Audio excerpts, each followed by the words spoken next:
Well, here we have something a bit different. I'm here at Barrow Raiders. I'm club photographer for Barrow Raiders. I've been with them for a few years now. So I just thought I'd bring you along and let you see what I get up to at the Rugby League. So they're playing Rochdale Hornets today in the Betfred Championship. So there's Barrow just behind me and they're warming up. So I'll get the gear on. I've just used the 50 to 200 today, and I'll have a wide angle for behind the goal line. So I'll just get set up and then put you over onto the head cam. Yeah, here I am set up. I've got the 50 to 200 and the 12 to 40 2.8, so I can cover the whole game with that. So I'll go and take a few. I'll get you on. I'll put you over onto the headband. We'll go and get a few warm-up shots.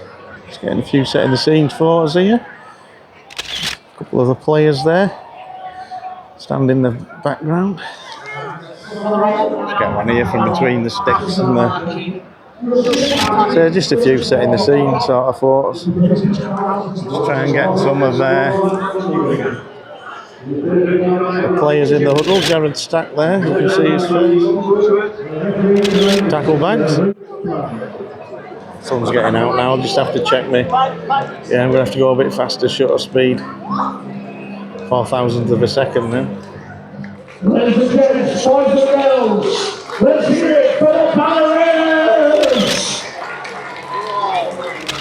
Where are we turning in?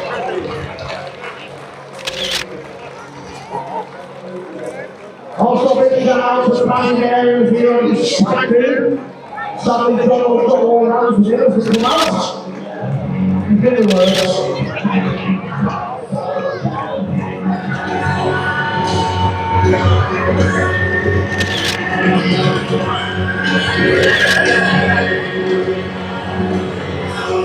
Set up about 10 metres in behind the sticks that Barrow are attacking. You can cover most of the from the halfway line quite easily. The 50 to 200 is like a 400mm, 2.8. Just set the wide angle up in case he's scoring in the corner. Ellis Archer just been announced his 18th man's been activated, so I'll have to get some photos of Ellis if he does anything in the game. Just wait till they get a bit closer.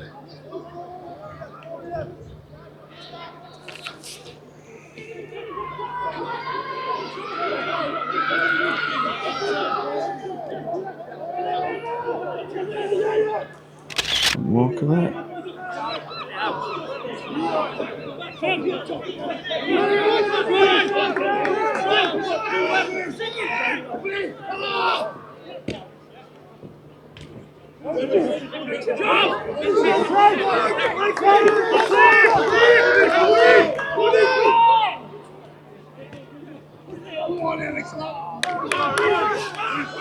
It's the fifth and last, so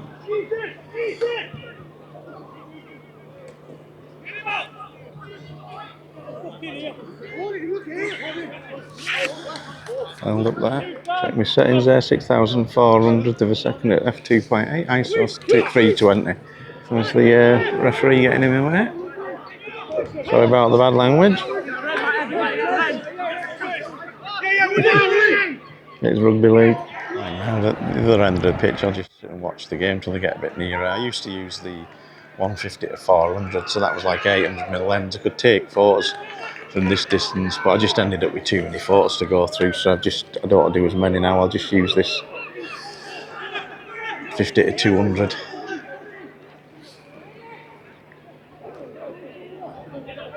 You can still crop. Come on.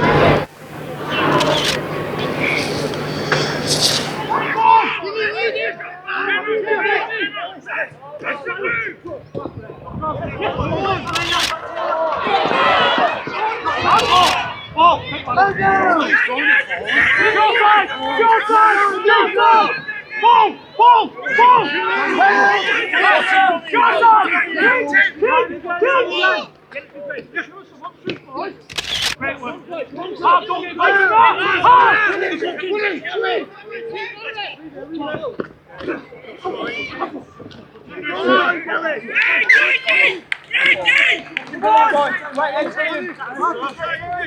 up again.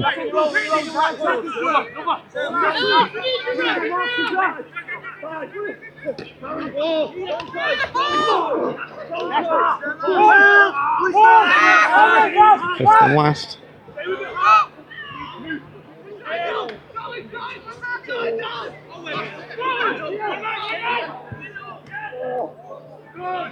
At least it's like summer rugby this. I've spent many afternoon freezing me watts. It's off down here, but nice day today.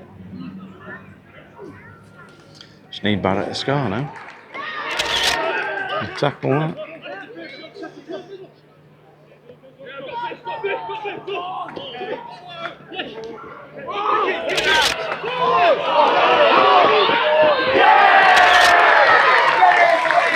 Nice, and score right under your nose. Now it's just when the players down the other end of the pitch, I'll just 5-star a few of the images I want might send to the press.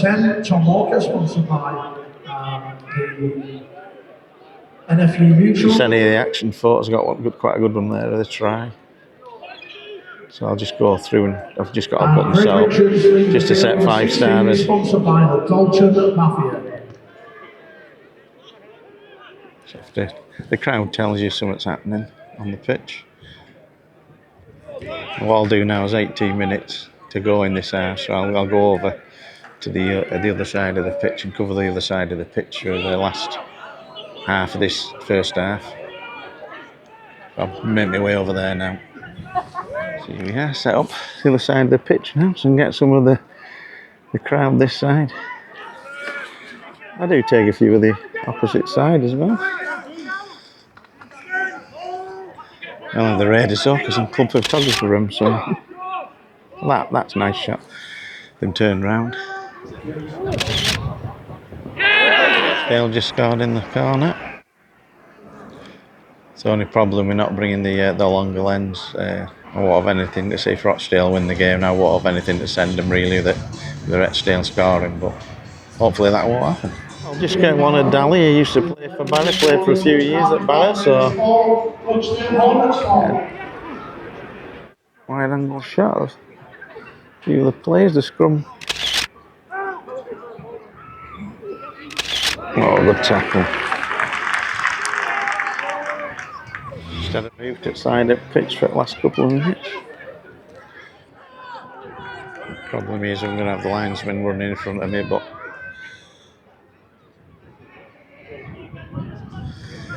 let's get some different angles.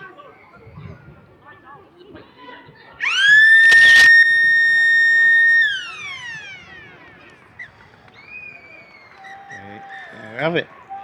10-6 to Rochdale at half time. Manager Larry would get his money back on the goal train. This year, he's going to spend the afternoon up at Lancaster Castle. Here are the kids. That's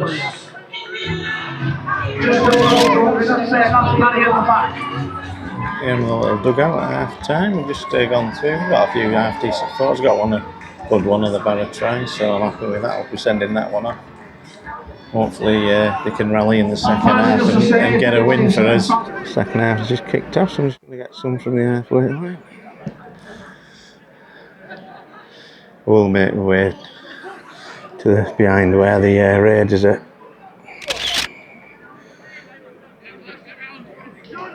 Attacking in a minute. There's a break of play.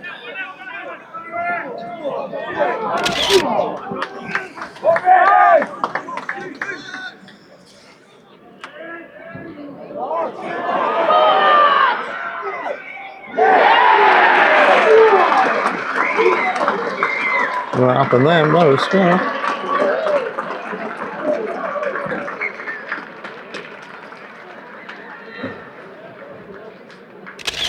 It's like it was Roddy that scored. So.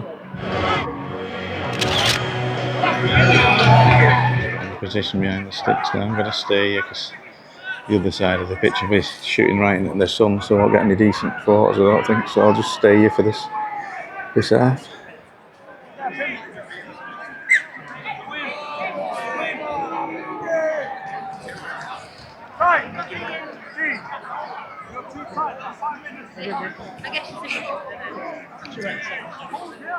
And we've got a penalty right in front of the sticks, so they're going to take the 2 points to push them into the lead.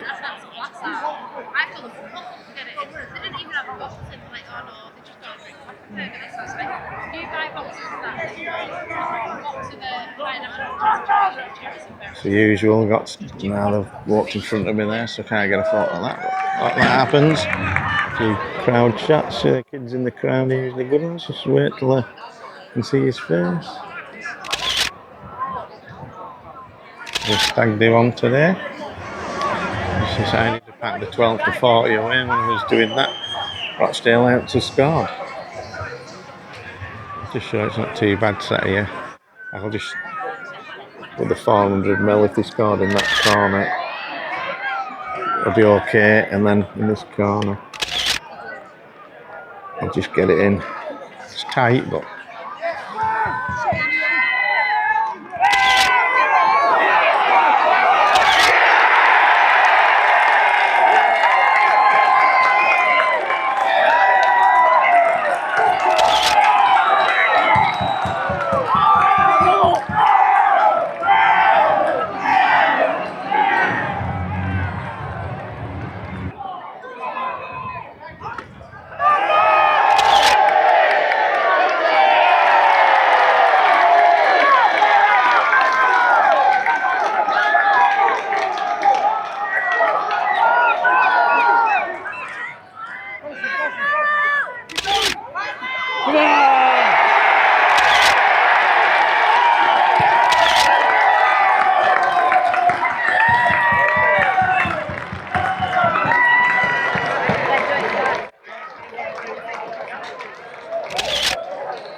The most convincing win, but they managed to win. That's all that matters.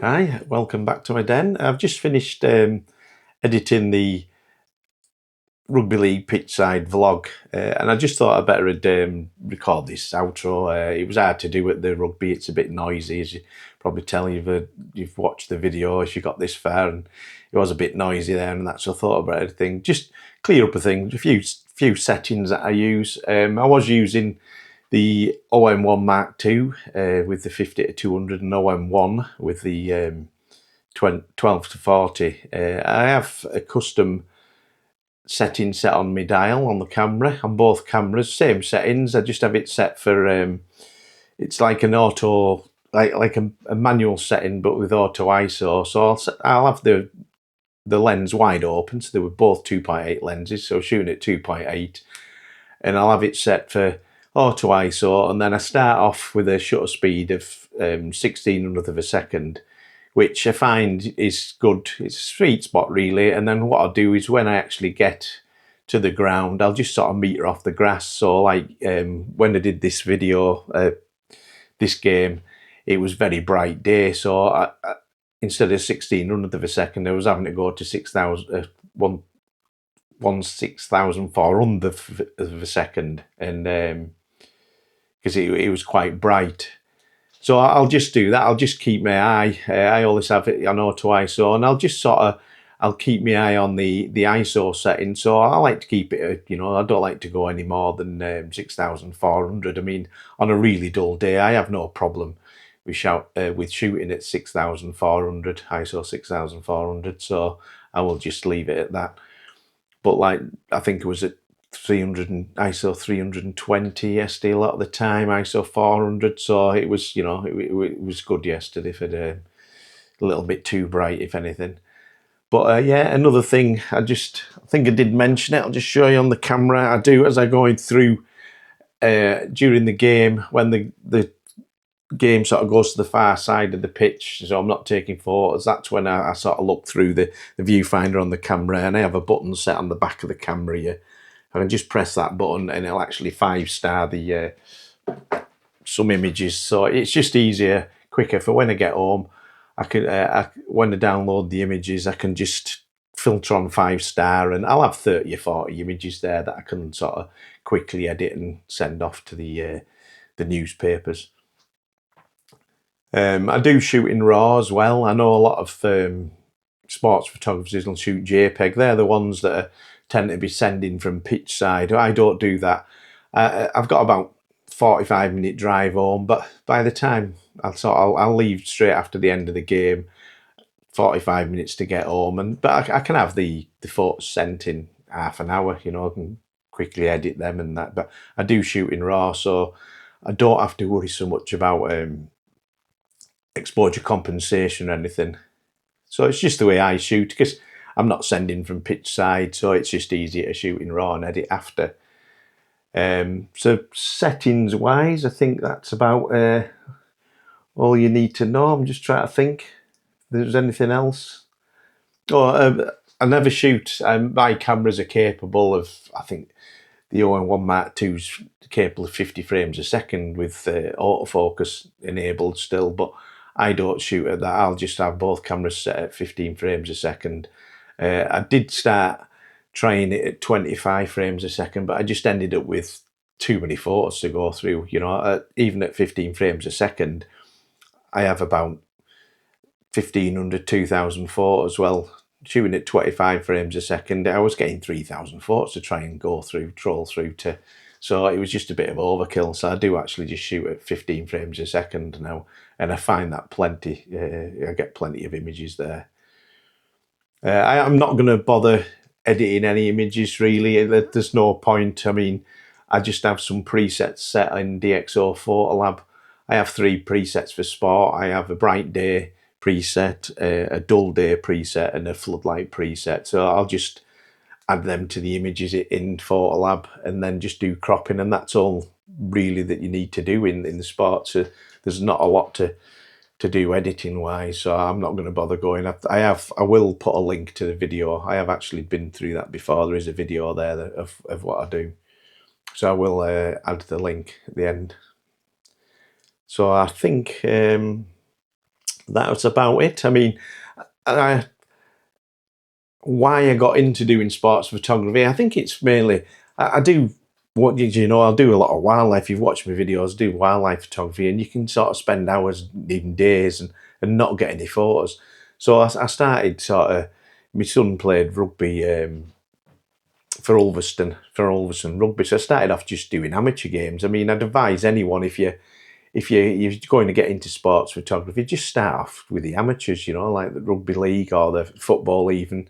I mean, I am RFL accredited, but you do need like public liability insurance, and I'm club photographer for Barrow Raiders, and you need like just a letter from the club saying they want you for you to take the photos and things. So you know, you do have to apply for accreditation. I mean, Super League and the Championship League, you know, you do need the accreditation, and that it's a bit harder to get the Super League. You have to have proof that you've selling photos and things to the press. So yeah, I'd advise anyone if you're thinking of getting into sports, just getting in touch with your local club, and you know, most local clubs will just want, you know, they love having the photos. So I mean, I do the local football team now as well, and that's, you know, I don't get paid for any of this, just volunteer, just something for me to do. I am retired now, so yeah, it's just something that keeps me occupied, sort of thing.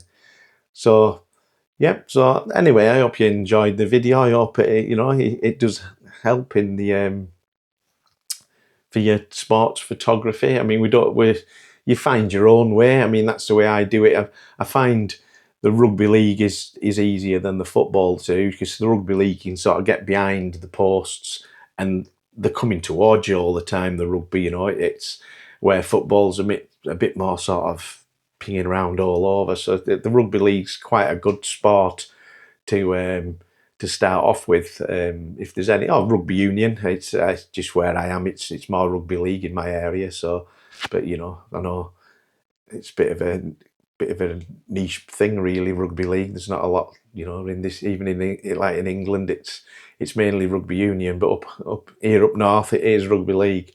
So yeah. Anyway, that's what I'd advise. I'd definitely, you know, have a go. just get in touch with your local team and, you know, say, is it all right to come and take some photos? So anyway, I hope you enjoyed the video, and until next time.